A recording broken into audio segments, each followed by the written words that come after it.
Alright geng, mesti yang tak tahu kan kalau main suara-suara ni nak agama. Okay, aku nak suggest 4 menu kat Amor.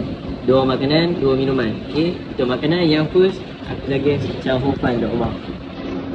Yang kedua pula, aku suggest roti jala Sarawak durian kat Amor.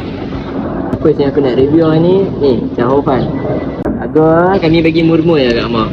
Tak lain sebelah ni 90 sen.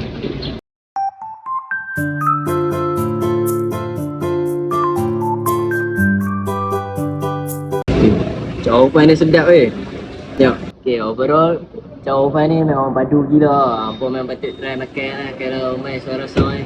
Makanan yang kedua aku nak review ni roti jala Sarawak durian. Okay, ni antara hot selling kami lah kat sini. Kami ada jual roti jala kari ayam dengan Sarawak durian. Tapi hak ni lah orang nak cari.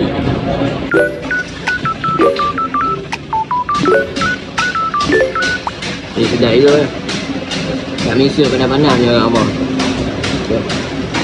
Okay, start satu set ni kami bagi 4 pieces ni Abang. Dia pun panas-panas habis dia Abang. Okay, so untuk mengatakan apa semua, so rasa kami ada buat operasi baru. So kami buka setiap hari, sekali Rabu. Kami ada 2 sesi, 2 sesi pagi pukul 7 sampai pukul 3 petang.